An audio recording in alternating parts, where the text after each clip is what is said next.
Okay, Investing as You Know podcast. Thank you for attending. Thank you for listening to another episode here. We have an exciting guest with us today, Jake Marmulstein. And he is actually the founder of Groundbreaker, or maybe the co-founders, but one of the main dudes, that's the smart dudes behind one of these platforms. We all know in the capital raising syndication space, we need these powerful online software tools to help us do what we do best. And there's no better place to talk to than one of the founders of one of the predominant and preeminent platforms out there. So Jake, thanks for being with us and for sharing your knowledge that and all the nuggets you're gonna give to the audience. Yeah, thanks for having me in the show. I'm excited to share my story and chat with the audience a little bit here. Appreciate it. Sweet, man.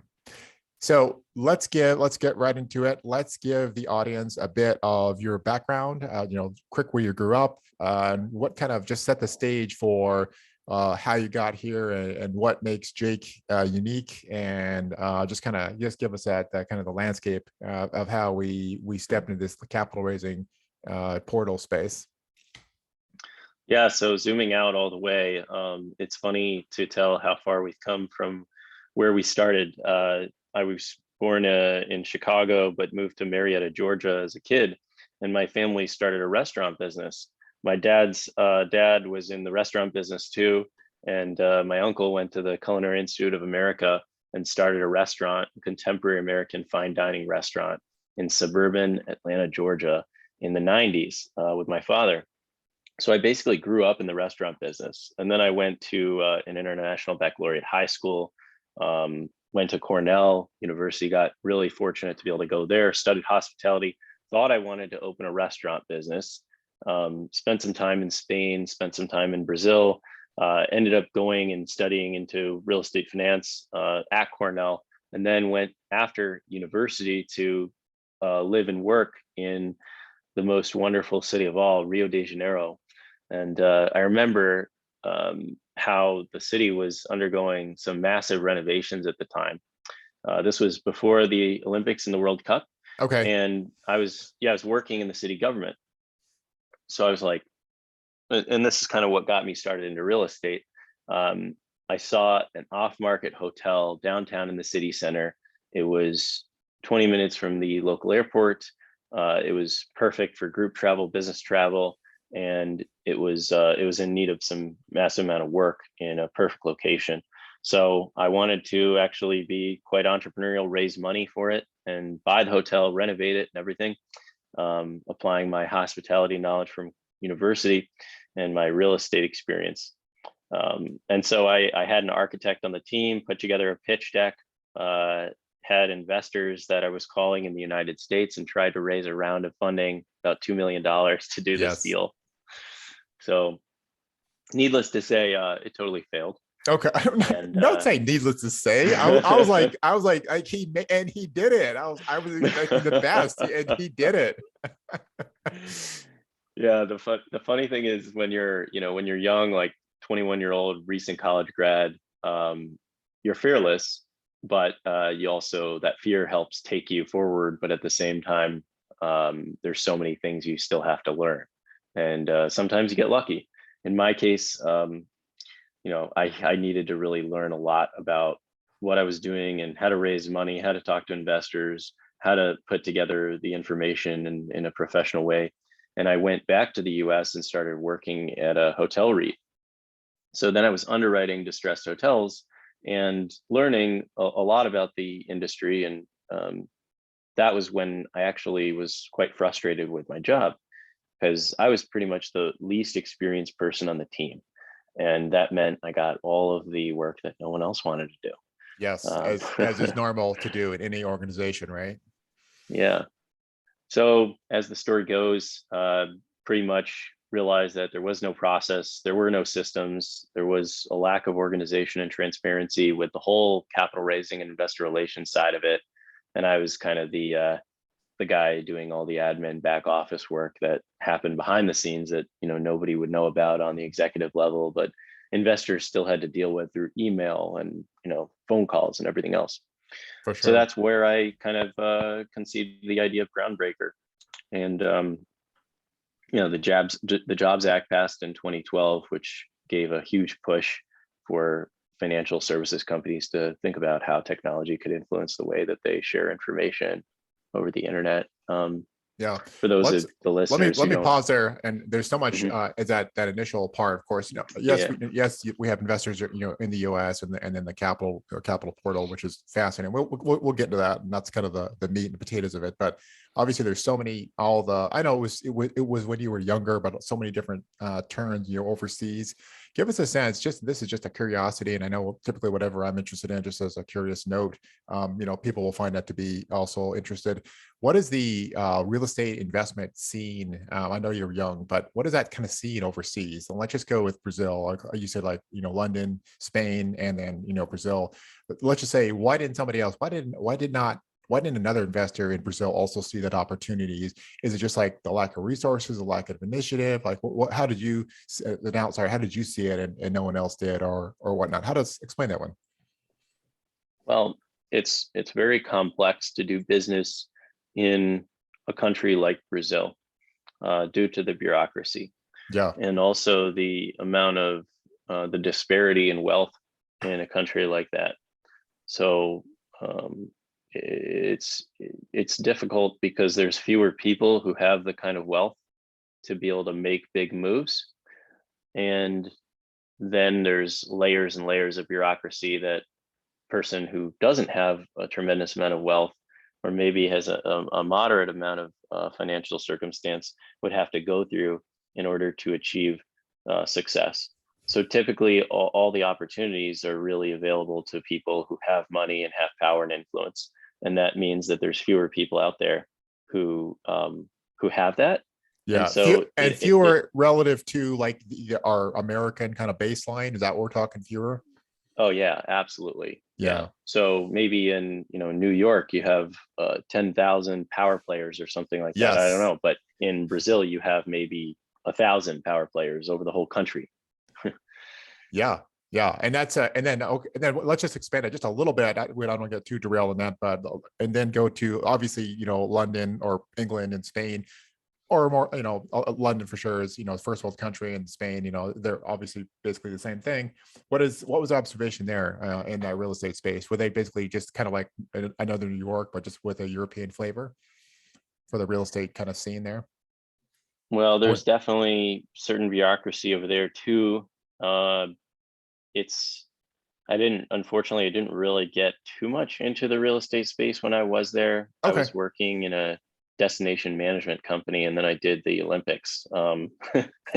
So, but if throughout growing Groundbreaker, I've learned a lot about the ecosystem in in the UK and in Spain, and they face a lot of similar issues in being able to have the right infrastructure legally to be able to gather capital to invest in real estate.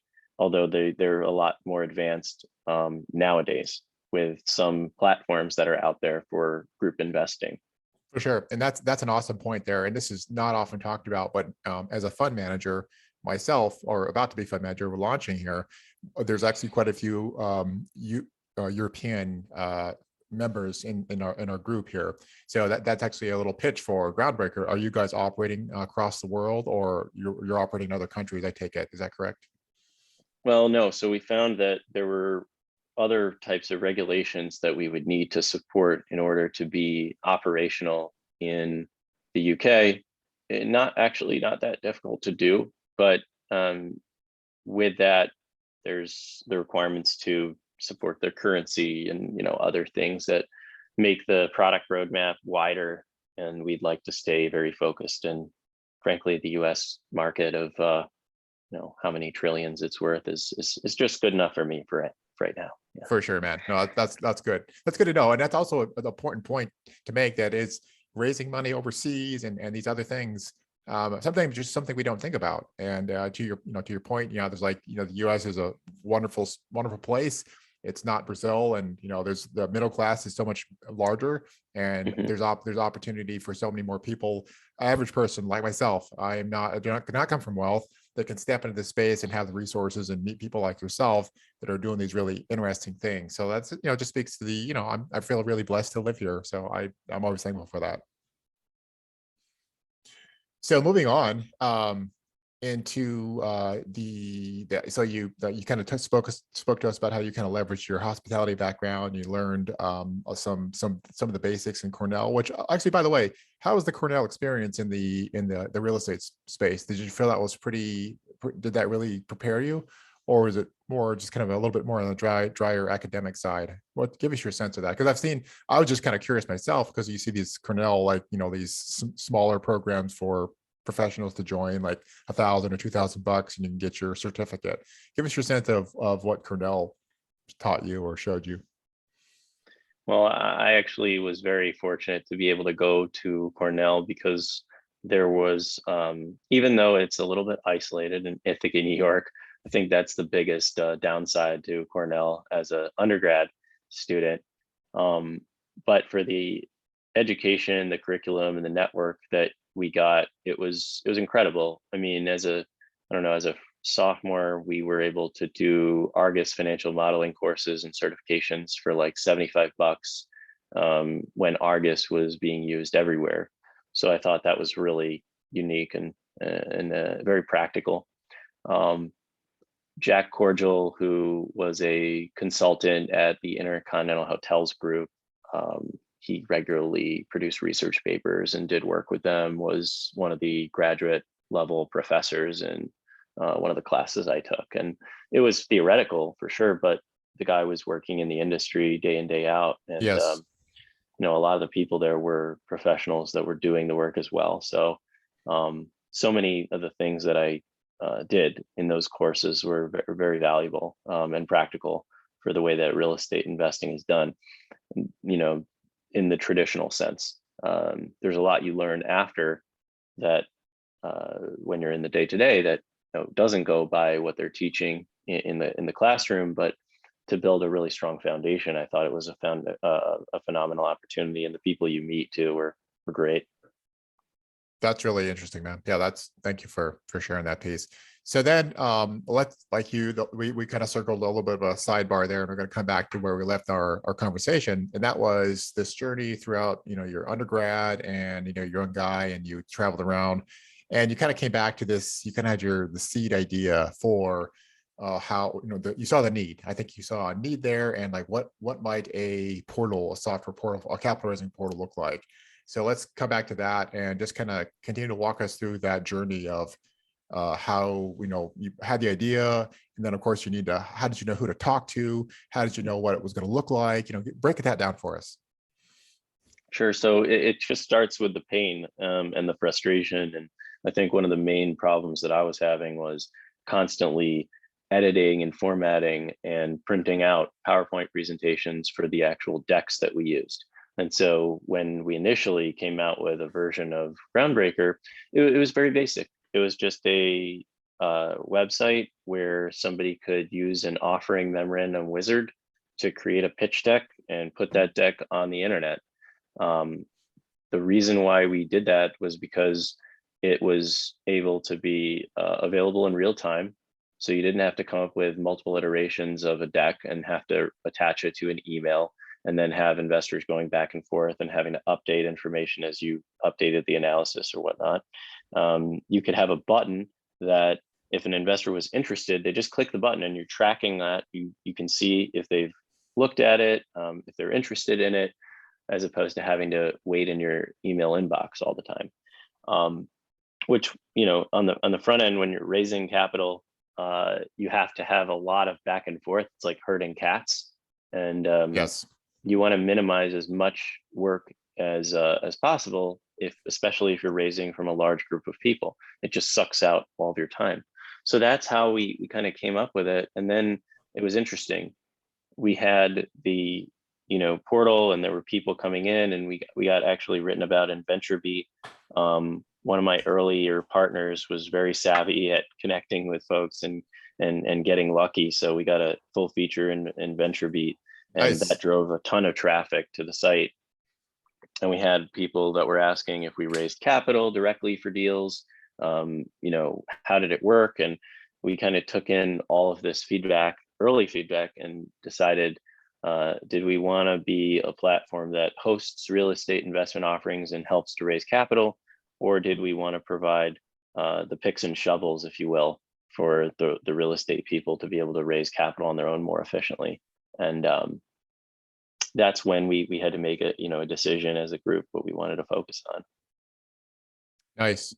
Yeah. And then what did that, this is again, from a personal interest point, what was that idea? And you spoke about this last time we chatted, was this, this term that we use out there is a single source of truth.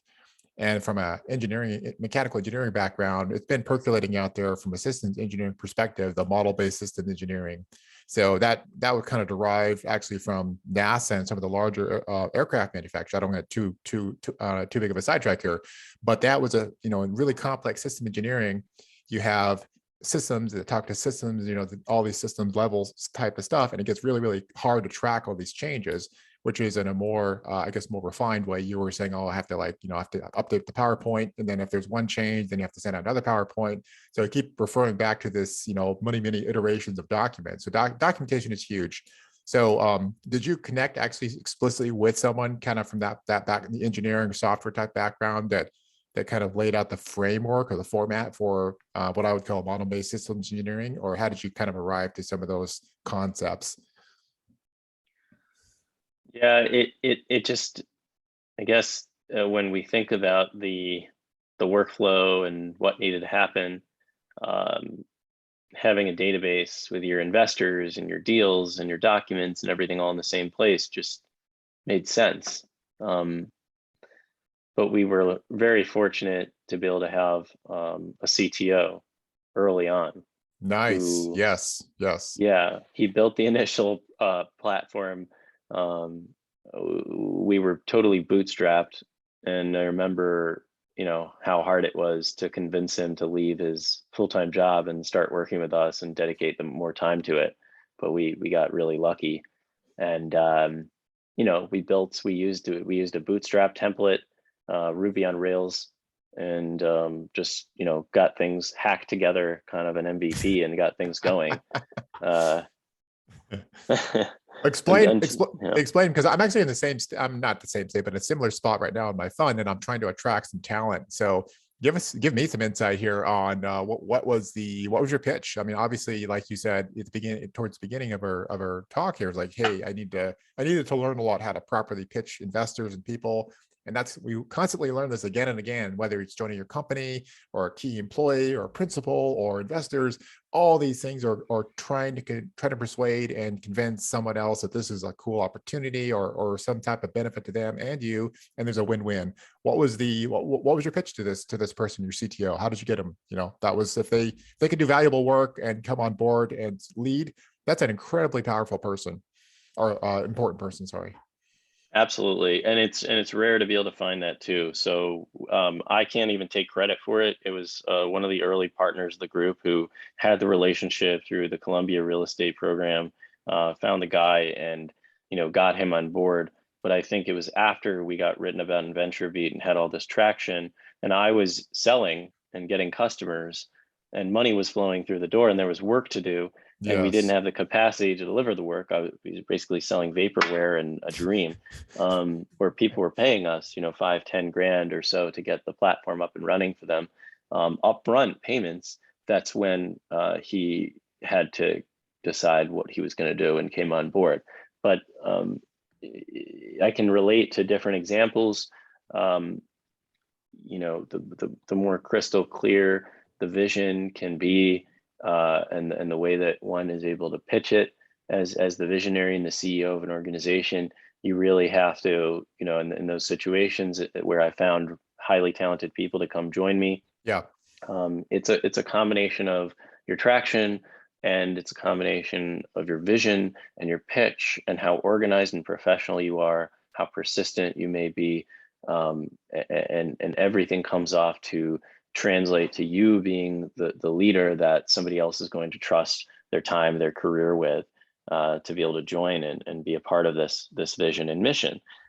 So it really comes down to your personal leadership skills and abilities to get that person over the finish line and the impression that you make on somebody. Just in the same way it's going to be with an investor, and it could be somebody who you don't even know.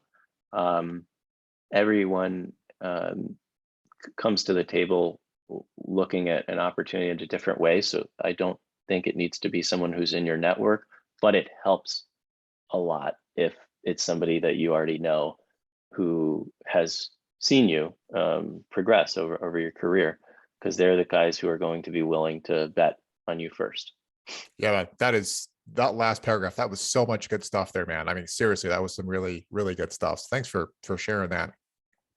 So we're forming the team. I mean, like all these things are like these little sidebars, and like, when you dig into them, they're so interesting. There's so much there of how, how all this works together, and they all tie together with whether it's capital raising, syndicator, fund manager, business entrepreneurs. There's a lot there that is, very, very valuable, and there's so many lessons to take away from that, which I'm not going to summarize, but you could take it different ways.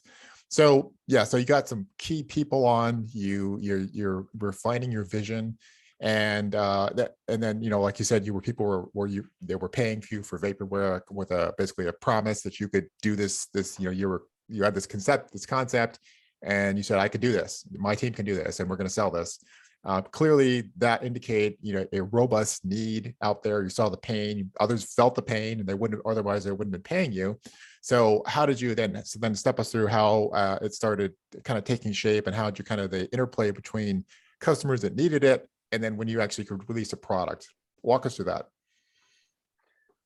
Yeah, so there's a very big difference when you're building a product between your early adopters and then the group that you end up selling to, who brings in most of your revenue and allows your company to scale.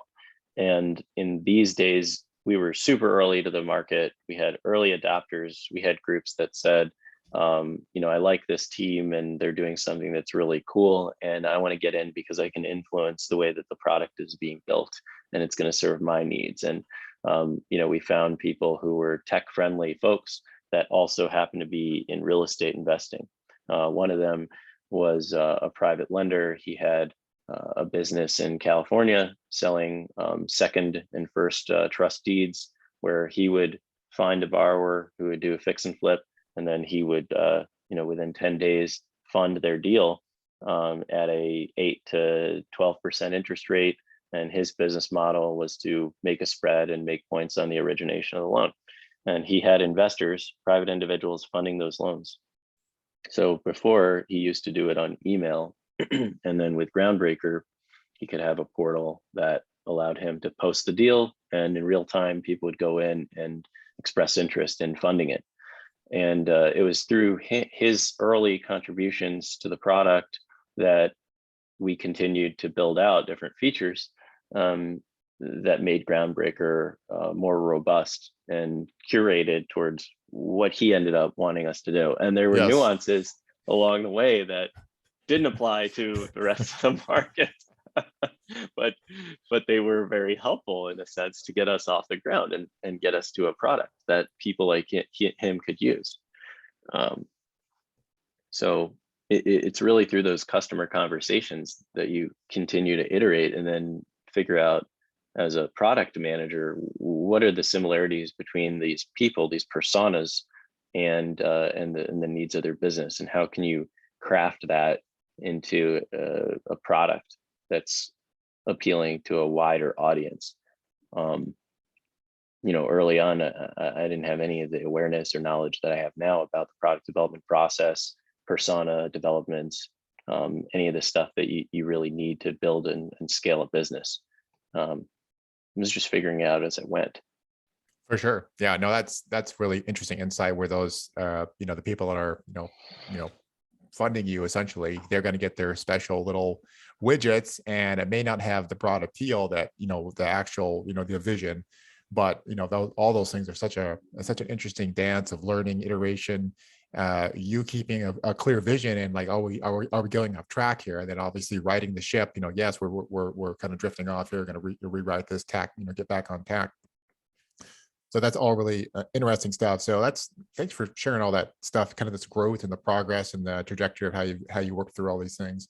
So at that time, or well, kind of stepping through that, then what are you constantly bringing on more people? And what's the size of the team now? So like what size? Well, actually give us a date for kind of this initial some of these. Yeah, give us a timeline. You said you were one of the early to the field, and as a syndicator and as a fund manager, you jump onto these different platforms around the that you see.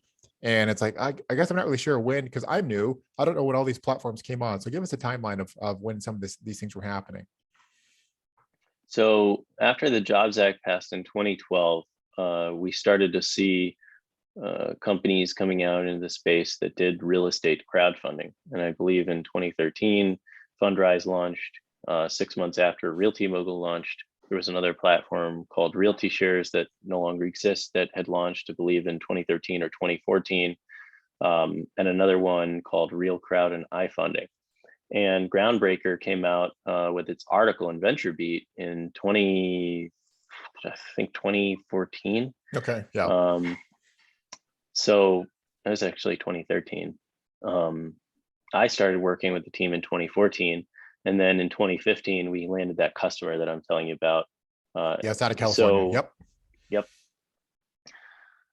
So fast forward to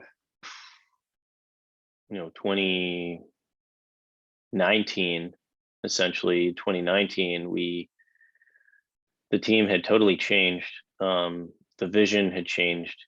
We kind of got off track early with sort of the product roadmap, stumbling blocks with the partnership. And at that point, I had a new set of new cap table, new partnership. And I had brought on a capital partner to help fund the business so that I could basically scrap what we had built, which was very very fun story in of itself, and then getting the platform built again and taking what I had learned over that period of time to concentrate on a vision of serving the small real estate investment firm that raises capital from friends, family, and high net worth accredited investors. Yeah. What was it? Let's pause on that. So I think there's a good story. We don't have time, or it's the right place to digest deconstruct all of that there. Was it acrimonious as you kind of folded the one version and you kind of had, version 2 of Groundbreaker? How did that go? Well, it was certainly a learning experience. I'm not from a tech background. Yeah, I come from sort of sales, marketing, business development, and finance, and I didn't know what was all involved in doing that. But the platform we had built was very robust, had a tremendous amount of functionality, and that was kind of the problem. It was going to be such a heavy lift to have to retrofit that and pare that down to being an easy to use software. So we had made the decision, whether it was the right one or not, that we were going to just start from scratch, which meant that we had to re-platform, redevelop everything, use new technologies or whatever technologies we decided. And there was a time where we were essentially out of market. So we kept our platform live, servicing our customers. And it was very difficult to have to maintain an existing software with existing customer base while building a new platform and being a startup all at the same time. So we kind of had funding in a way for us to continue to operate the existing business, but then the new funding went towards the new development. And I would never recommend that to anyone. I hear you, man. That sounds just so. I right before I actually left my job 4 months ago. Actually, my engineering. I was looking for a startup, and so that I saw the jail, and I'm not the CEO, so I wasn't at the table raising money directly, but I saw the challenges of the CEO constantly raising money from local, regional funds and overseas funds and all these things, and I can just imagine the complexity and the challenge of kind of doing two, and then of course as a fund manager now, we're having different cap tables and returns and how to close things out and keep people happy. And then you actually have your customers, you have your new customers, like so many things going on there. Just a multivariable problem with exponential complexity. That's mind boggling. Yeah, it just I think now where we're at with the team, and now we have a very stable and robust product that's also really simple and easy to use, which is originally what we wanted. Yes. But it took a lot of work to get there. And our team as we're 10 people on our team are focused on the software development and management of the product. So that, some people look at that and they're like, well, why do you need so many people? And it's because we're working on parallel tracks, working on different sections of the software. We've been able to figure that out in a way that doesn't prohibit other engineers from achieving progress. No one's stepping on each other's toes. But when you're a small team and you have like one guy building the whole thing, it really is tough. You can have the right person doing it and have the right communication and alignment, or things can go off by 2 or 3 degrees and you land out in the middle of the Pacific Ocean. So yes, sir. What let's see here. So as you've seen, that you've been around some really probably high caliber folks of all kinds in the business and entrepreneurial space, and like you said, the tech space as well. What are some, so that's, so that kind of just putting a bow on that, it's kind of the growth of the company there. What are some traits you saw of people that really had success that you actually like working with? And we're going to ask the opposite question too, but we'll start with that first one. What are like 2 common traits of people that you admired and that were continually successul in the arena? You could just pick it. It could be finance, could be CPA, could be attorney, could be the tech, the leader. Give us a couple people that you admire that come to mind. What were those traits that you saw or that you like? Like people internally to my organization or that I met along the way in Groundbreaker? That's correct. Or yeah. Okay. Yeah. Well, when I was building this new team and new company, if you will, at that point with the new product, it was really important to me to find people who could take direction, could take the vision and then fill in the blanks on their own, and have their own intrinsic motivation to just get things done. Because I didn't have all the answers, and I also didn't have the time to manage and didn't want to be a manager. I wanted to be a leader. So I share the vision, share what we're doing, and then hire experts who have skills that are totally different than mine to be able to execute on what needed to get done. And those folks need to own their work entirely. So they have that ability to have that creativity and ability to execute. And then, the humility to raise their hand and say, I need help, or I don't know what's going on, when there's situations where they don't understand what they need to do. But that they're not doing that preemptively. Like they're doing it after they kind of bang their head up against the wall a few times and try and fail and learn on their own before coming back, so that we can all make progress in parallel. And then the other thing is huge, just strength, like mentally and emotionally, to persist through those ups and downs, because starting a company from the ground up is extremely difficult, and there's many challenges that can bring you off track.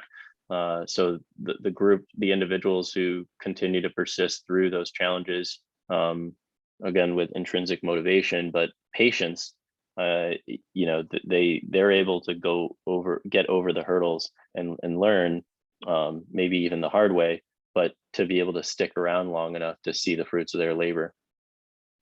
Nice. That's really good. And then what are this could be like people you've hired or people that just like didn't get along in that type of group and type of environment that you were trying to foster. Who are some folks that you had to part ways with or let go? What are some traits there? I guess kind of maybe you could say just the opposite of what you're looking for there, but give us a couple of examples there of people that just didn't vibe. I think there's Yeah, patience. So If you if the lack of patience. Yeah, like some people, and it's totally fine. Some people have a different kind of approach where they have their own personal goals, or personal or professional goals, and those don't match the timeline that you're working on, Sure. or your individual, or professional level of maturity. So they might need to go to a more mature organization with more structure, and so that they can, be able to achieve, their best work. But in an early stage environment where it's built from the ground up, it does require a certain type of, personality to jive, and it's not for everybody. So Th- I think that, yeah. That's good insight. That's very good insight. As either to myself or to others that are listening to, make sure that temperament is a good match for the company where you're at and things like that. So that's really good. All right, let's wrap it up here towards the end and talk about the actual where you are now. We know it's a function, it's an excellent platform, and you have customers coming in, people finding you. Give us a sense of kind of from the CEO's perspective, how is business going? Who are the people that are reaching out? How you're growing? What are some things you're excited about? Just pitch it, man. Pitch it to me in the audience. What do we got going on here? Yeah, so Groundbreaker is really building the largest, ecosystem for real estate deals to get done, and we help GPs get deals off the ground, and we help LPs, have a easy and streamlined access to, investment opportunities in real estate. And, as we continue building, it's continuing to foster that network, continuing to arm GPs with the right tools to be able to streamline their business, make them more professional, but also give them expertise along the way so that they can build and scale their business. And our team is an extension of their team. We're truly a partner to our clients. We're not just another vendor. Sure. We have been, driving in that direction, in a very significant way, so that our customer success is our success in every sense of the phrase. Uh, and so Groundbreaker has really, I'm being quite vague, but Groundbreaker has really big things planned, in the future as we Teaser, evolve. folks. Teaser here. Yeah, as we as we evolve from just, providing the software and helping modernize the workflow to being an all encompassing service that's going to help, companies and investors be successful. So Can you give us a timeline? Just pause on that real quick. Give us a timeline when you think maybe this next stage, this next level, this next section, or whatever the company, whatever the right term is. When do you think that might be something we could see? well, it's in the works now. We're already doing it. We already have, some key, uh, key partnerships and value props that nobody else in our industry is doing. That's Um, exciting. Yeah. and we are, yeah, we've been in beta with that, since December of last year, and it's gone live internally to our customer base now, where we're providing an additional value on the capital stack. And, as we continue going, it's just continuing to repeat that motion to attract more value to the network. And then towards the end of the year, there's going to be some new features coming out, that we're going to iterate on. So I'd say when you look at Groundbreaker next year, hopefully the middle of next year, there's going to be, more public information on, all the services that we're bringing to the table beyond just the software platform. That's really exciting, man. Yeah, you're increasing your value, increasing the opportunity, you're increasing the I guess just kind of the organic growth in what you're in relationship with all the people that are doing this space, because there is so many things that need to be done that we all struggle with, and just having a deeper foundation there with a partner like with Groundbreaker is pretty exciting to say like, well, hey, I don't know exactly what it is, but this could be really, really valuable for folks like myself and other syndicators, capital raisers. So very good. What's the best way for folks to, obviously, your company is very, very well presenced online. What is the best way to get and find your company, and also maybe get in contact with you directly for people with questions or want further insight?